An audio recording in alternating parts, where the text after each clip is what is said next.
Hi, good morning. നമുക്ക് heliconia പൂക്കളുടെ വർണ്ണ വസന്തം സൃഷ്ടിക്കാട്ടോ. അത്രയും എളുപ്പത്തിൽ, വളരെ എളുപ്പത്തിൽ, ഒരു ബുദ്ധിമുട്ടുമില്ലാതെ നമുക്ക് കിട്ടാവുന്ന ഒരു ചെടിയാണ്. ഇതിൻ്റെ രണ്ട് ഗുണങ്ങൾ എന്ന് പറഞ്ഞാൽ, ഒരു തൈ നട്ടെങ്കിൽ ഇഷ്ടംപോലെ തൈകളുണ്ടാവും. ഇത് ഞാനിപ്പോൾ ഇവിടെ ഒരു തൈ മാത്രം നട്ടതാണ്.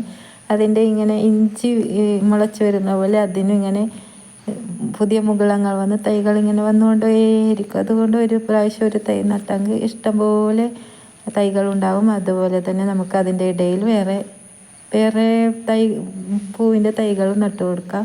അതും അതിനൊരുമിച്ച് അതും പൂക്കളുണ്ടാവുകയും ചെയ്യും. പിന്നെ അതിൻ്റെ ഗുണമെന്ന് പറയുന്നത് മനോഹരമായ ഇലകളാണ്. എത്ര നല്ല ഇലകളാണ്! എന്ത് കാണാൻ നല്ല ഭംഗിയായ ഒരു ഇലകളാണ്. നമുക്ക് വേറെ പൂക്കൾ എന്ന് പറയുന്നത് ഇത് ചെടിയിൽ വിടർന്ന് നിൽക്കുമ്പോൾ മാത്രം ഭംഗി ഉണ്ടാകുന്നതാണ്. പക്ഷേ ഇത് നമുക്ക് ഒരു പൂച്ചെണ്ട് നിർമ്മിക്കാനോ ഫ്ലവർ വേസിൽ അങ്ങനെ നമുക്ക് ഇത് മുറിച്ചെടുത്ത് ഇങ്ങനെ ഫ്ലവർ വേസിൽ വെക്കാനും നല്ല അതിമനോഹരമായ പൂക്കളാണ്. അപ്പോൾ അത് രണ്ടും നമുക്ക് ചെയ്യാം. അപ്പോൾ നമുക്ക് അധികം വില കൊടുത്ത് വാങ്ങാതെ ചെടികൾ ഉണ്ടാക്കണമെങ്കിൽ ഹെലിക്കോണിയയുടെ എവിടെ നിന്നെങ്കിലും ഒരു തൈ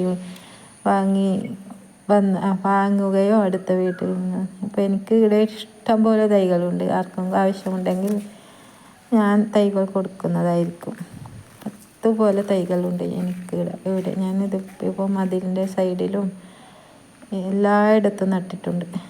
അപ്പോൾ പരിചരണം ഒട്ടും ആവശ്യവുമില്ല.